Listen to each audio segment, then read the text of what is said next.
Hello everyone, welcome to this informative video. और आज के इस इंफॉर्मेटिव वीडियो में हम बात करेंगे सैनिक स्कूल के बारे में। सैनिक स्कूल क्या हैं, कब बने थे, इनका पर्पज़ क्या है, कौन रन करता है, बच्चों के एडमिशन का टाइम और एडमिशन का प्रोसेस क्या है। इन सभी चीज़ों के बारे में आपको इन्फॉर्मेशन प्रोवाइड करवाएंगे इस वीडियो में। तो शुरू करते हैं। सबसे पहले सैनिक स्कूल हैं क्या? तो सैनिक स्कूल हैं वो एक ग्रुप है, एक नेटवर्क है रेजिडेंशियल पब्लिक स्कूल्स का, जिनको सैनिक स्कूल सोसाइटी रन करती है, जो कि भारत के रक्षा मंत्रालय के अंडर काम करती है। इसका मेन पर्पज़ है स्टूडेंट्स को तैयार करना इंडियन आर्म्ड फोर्सेस के लिए। इंडिया की जो आर्मी है उसमें जाने के लिए बच्चों को तैयार करना, बच्चों में पैट्रियोटिज्म, देशभक्ति, डेडिकेशन, समर्पण और लीडरशिप, नेतृत्व, ये सारी क्वालिटीज़ डेवलप करने के लिए इन स्कूलों को पूरे इंडिया में लगभग सेम तरीके से रन किया जाता है। ये कब है? उस टाइम के defence minister mister VK. Krishna Menon, उन्होंने देखा कि इंडिया की आर्मी में जो ऑफिसर्स हैं वो पूरे इंडिया को रिप्रेजेंट नहीं करते। हर क्लास से वहाँ पर जो ऑफिसर्स थे वो नहीं थे। तो रीजन देखा तो पता चला कि पूरे इंडिया में क्वालिटी एजुकेशन अवेलेबल नहीं है। तो सेम तरह की और अच्छी एजुकेशन प्रोवाइड करवाने के लिए, जिससे बच्चे इंडिया के कोने कोने से आर्मी तक पहुंच पाएं, उसके लिए इन स्कूलों को इस्टेब्लिश किया गया, ताकि जो रीजनल और क्लास इम्बैलेंस था इंडिया के आर्मी में उसको दूर किया जा सके। प्राइमरी पर्पज़ क्या है? बच्चों को एकेडमिकली, मेंटली और फिजिकली पढ़ाई अच्छी दी जाए, मेंटली तैयार किया जाए, और उनके जो बॉडी है, जो शरीर है, उसको भी फिजिकली मजबूत बनाया जाए एनडीए में और आईएनए में जाने के लिए। नेशनल डिफेंस एकेडमी और इंडियन नेवल एकेडमी, जो कि नेवी के लिए बच्चों का सिलेक्शन करती है, उसके लिए बच्चों को प्रिपेयर करना इस सोसाइटी का मेन पर्पज है, इन स्कूलों का मेन पर्पज है। रन कौन करता है? रक्षा मंत्रालय स्टेट गवर्नमेंट्स के साथ मिलकर इन स्कूलों को रन करता है। मिनिस्ट्री ऑफ डिफेंस है, वो जिस स्टेट में स्कूल है उसी स्टेट की गवर्नमेंट के साथ मिलकर इन स्कूलों को रन करते हैं। फॉर एग्जांपल, पंजाब में कोई स्कूल है तो Punjab government and ministry of defence मिलकर काम करेंगे। कर्नाटका में स्कूल है तो Karnataka government and ministry of defence मिलकर काम करेंगे। इसी तरह से जिस स्टेट में गवर्नमेंट होगी, उस स्टेट स्कूल होगा, उसके स्कूल की गवर्नमेंट प्लस डिफेंस मिनिस्ट्री मिलकर काम करेंगे। दोनों का अलग अलग काम है, अलग अलग जो रोल है वो डिफाइन किया गया है। जो मिनिस्ट्री ऑफ डिफेंस है वो क्या करती है कि जो फंडिंग है, जो खर्च आता है, वो सारा का सारा अवेलेबल करवाती है। प्लस जो सर्विंग ऑफिसर्स है उनको डेप्यूटेशन पे भेजते हैं स्कूलों में। Principal, vice principal, administrative officers सभी इंडिया की आर्मी से स्कूलों में डेप्यूट किए जाते हैं, उनको भेजा जाता है। और जो स्टेट गवर्नमेंट है वो वहाँ पर लैंड, ज़मीन है, इंफ्रास्ट्रक्चर है, या बाकी जो टीचर्स हैं और एडमिनिस्ट्रेटिव एम्प्लॉयज़ हैं, उन सबको इंडिया की जो स्टेट की गवर्नमेंट है वो मैनेज करती है। उनका काम दोनों का अलग अलग डिफाइन किया गया है। करंट स्टेटस क्या है, इंडिया में फ़िलहाल कितने हैं? तो फिलहाल इंडिया में 34 सैनिक स्कूल हैं जो कि गवर्नमेंट रन करती है, और उसके अलावा 100 प्राइवेट स्कूलों को मान्यता देने पर काम चल रहा है। उनमें से काफ़ी स्कूल अभी स्टार्ट हो चुके हैं और उन पे अभी कुछ काम चल रहा है। PPP, private public private partnership के अंडर बहुत से प्राइवेट स्कूल, 100 प्राइवेट स्कूलों को कंप्लीटली सैनिक स्कूल में चेंज किया जा रहा है, और सेम तरह की एजुकेशन वहाँ पर भी प्रोवाइड की जाएगी। प्राइवेट स्कूलों को ट्रेनिंग दी जा रही है कि किस तरह से काम करना है, तो उन पर काम चल रहा है। कहाँ कहाँ पर हैं? देखो ये मैप देखकर आपको आइडिया लग जाएगा कि सैनिक स्कूल को क्यों बनाया गया। एक तरह के स्कूल पूरे इंडिया को एजुकेशन प्रोवाइड करवाने के लिए बनाए गए। यहाँ देखो जम्मू कश्मीर, हिमाचल, पंजाब, हरियाणा, राजस्थान, गुजरात, महाराष्ट्र, कर्नाटका, हर एक स्टेट में आपको स्कूल देखने को मिलेगा। एक दो जगह पर आपको नहीं दिख रहा होगा, जैसे तेलंगाना है, उत्तर प्रदेश है, अरुणाचल प्रदेश है, मेघालय है, बट लेटली इन स्कूलों में भी स्कूल बन चुके हैं। टोटल इस मैप में आपको 26 स्कूल दिख रहे हैं, बट टोटल 34 हैं। मतलब जो 8 स्कूल हैं वो इस मैप में नहीं है, क्योंकि थोड़ा सा पुराना मैप है। जो लास्ट में 2020 में बने हैं, 2020 के बाद कोई नया सैनिक स्कूल नहीं बना है, तो लास्ट में 2020 में बने थे, और पैरा स्कूल बना था 1961। तो अब जो टोटल नंबर है स्कूलों का वो 34 पर पहुंच चुका है। किसी स्टेट में एक से ज़्यादा भी हैं, और एक आध स्टेट अभी बचा भी हुआ है जहाँ पर नहीं है। तो कहाँ कहाँ पर हैं देख लेते हैं। सबसे पहले कहाँ बना था, देखो सबसे पहले जो बना था ये रहे स्कूल, एक गुजरात में और एक हरियाणा में, 1961 में बने थे। इनके अलावा 3 स्कूल और थे जो 1961 में थे। एक ये है जी महाराष्ट्र वाला, और उसके बाद 2 स्कूल और हैं, ये दोनों पंजाब और राजस्थान। तो पंजाब, राजस्थान, गुजरात, महाराष्ट्र, हरियाणा, इन पांचों स्टेट में एक एक स्कूल 1961 में बना था शुरुआत में। और बाकी अलग अलग स्टेट में कहाँ पर कितने थे, कौन सी जगह पर थे, आप देख सकते हैं। हर एक स्टेट में, आंध्र प्रदेश में 2 हैं, अरुणाचल प्रदेश में है, असम में है, बिहार में भी 2 हैं, छत्तीसगढ़, गुजरात, हरियाणा में 2 हैं, हिमाचल। तो हर जगह पर, हर एक स्टेट में आपको देखने को मिलेंगे। लास्ट में जो बने थे वो बने थे जी उत्तर प्रदेश में। ये दोनों उत्तर प्रदेश में बने हैं, अमेठी में और गोरखपुर में। 2 उससे पहले बने हैं, ये भी इस उत्तर प्रदेश में ही बने थे, झांसी और मैनपुरी में। तो टोटल 4 स्कूल, सैनिक स्कूल अभी उत्तर प्रदेश में रनिंग है, जो कि पहले नहीं थे।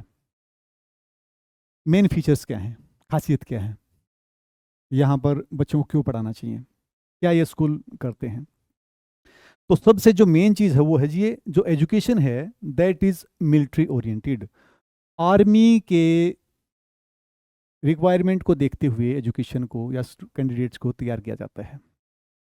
वो पूरे का पूरा उनमें जो डिसिप्लिन वाली, लीडरशिप वाली जो क्वालिटीज़ हैं और जो देशभक्ति है बच्चों में, ये डेवलप करने की कोशिश करते हैं। क्योंकि डिसिप्लिन मोस्ट इंपॉर्टेंट चीज़ होती है, और लीडरशिप नहीं होगा तो फिर आर्मी में मेरे ख्याल में मैनेज करना ही बहुत मुश्किल हो जाएगा, उसको हैंडल ही नहीं कर पाएंगे। और देशभक्ति सबसे बड़ी चीज़ है, इसके बिना तो इंडिया के आर्मी में या किसी भी देश के आर्मी में सर्व करना पॉसिबल नहीं है। दूसरा इसका जो मेन फोकस है वो एनडीए के लिए प्रिपरेशन करवाता है। खड़गवासला में जो नेशनल डिफेंस एकेडमी है, उसके लिए बच्चों को तैयार, मेन जो टारगेट होता है, फोकस होता है, वो उसका होता है, जो नेशनल डिफेंस एकेडमी है उसके लिए बच्चों को तैयार करना। सारे के सारे स्कूल हैं रेजिडेंशियल हैं, जितने भी बच्चे पढ़ रहे होंगे सारे के सारे हॉस्टल में रहेंगे, और वहाँ पर मिलजुल कर एक दूसरे के साथ हंसी खुशी के साथ खेलते हुए एजुकेशन अपनी कंप्लीट करते हैं। सारे के सारे स्कूल हैं वो सीबीएसई से एफिलिएटेड हैं। सीबीएसई की डायरेक्शन के हिसाब से क्वालिटी एजुकेशन प्रोवाइड करवाई जाती है। एक और चीज़ है लीडरशिप और डिसिप्लिन, पूरा का पूरा दबाव इसके ऊपर मिलता है। पूरी कोशिश की जाती है कि बच्चे डिसिप्लिन में रहें, लीडरशिप की क्वालिटीज उनमें डेवलप हों, और वो सीखें कि कैसे जो लाइफ में प्रॉब्लम्स आती हैं उनको कैसे हैंडल कर सकते हैं। जरूरी नहीं है बच्चा डिफेंस में ही जाए, आर्मी में ही जाए। जो बच्चे आर्मी में नहीं जा पाते वो भी इतना कुछ इन स्कूलों से सीख कर बाहर निकलते हैं कि वो लाइफ में कहीं ना कहीं सेटल हो जाते हैं। हर तरह की क्वालिटी या हर प्रॉब्लम से लड़ने के लिए जो मेन चीज़ें चाहिए होती हैं वो बच्चों में डेवलप कर दी जाती हैं। बच्चा यदि आर्मी में नहीं पहुंच पाता है तो कहीं ना कहीं दूसरे फील्ड में, प्राइवेट ऑर्गेनाइजेशन में, सिविल सर्विसेज में वो अपने आप को सेटल कर लेता है। नेक्स्ट है कि वहाँ पर जो एकेडमिक या जो एजुकेशन वाली जो चीज़ें हैं वो सीबीएसई के हिसाब से चलती हैं। तो जो बच्चा है उनकी मेंटल हेल्थ या सोशल इमोशनल जो डेवलपमेंट है, अपनी खुद के बारे में कि आइडेंटिटी आइडेंटिटी उसकी है उसको डेवलप कर लेता है। एकेडमिक डेवलपमेंट है, कॉग्निटिवली जो मेंटली है उसमें उसका बच्चे का सुधार होता है। जो फिजिकल हेल्थ है वो भी बड़ी अच्छी वहाँ पर बच्चों की बनती है।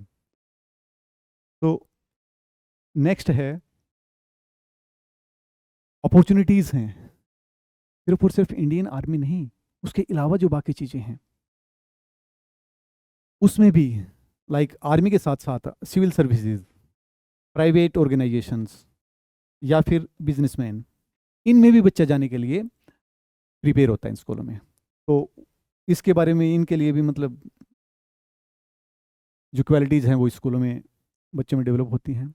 बाकी जो एक्स्ट्रा करिकुलर एक्टिविटीज़ होती हैं, मतलब जो पढ़ाई के अलावा जो एक्टिविटीज़ स्कूल में होनी चाहिए, गेम्स, डिबेट कॉम्पिटिशन्स,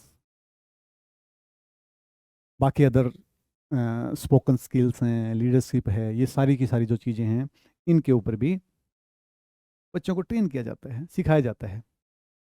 अब इन नटसेल बताऊं, शॉर्ट में बताऊं तो क्या है, एक अलग से एजुकेशनल एक्सपीरियंस प्रोवाइड करवाता है स्कूल, जिसका मेन पर्पस मिलिट्री के लिए डिसिप्लिन, लीडरशिप, डेडिकेशन, पेट्रियटिज्म, ये सारी क्वालिटीज डेवलप करना है। ये इसका मेन काम है। उसके बाद चलते हैं बच्चों को स्कूल में कैसे एडमिशन करवाया जाए। तो जो सैनिक स्कूल सोसाइटी है वो एनटीए के द्वारा एक एग्ज़ाम कंडक्ट करवाती है जिसका नाम है ऑल इंडिया सैनिक स्कूल एंट्रेंस एग्ज़ाम। साल में एक बार होता है, 2 क्लासेस के लिए होता है, क्लास 6th और क्लास 9th। इन दोनों क्लासेस में बच्चों के एडमिशन के लिए टेस्ट लिया जाता है साल में एक बार, और उसमें मेरिट के बेस पर बच्चों का एडमिशन होता है।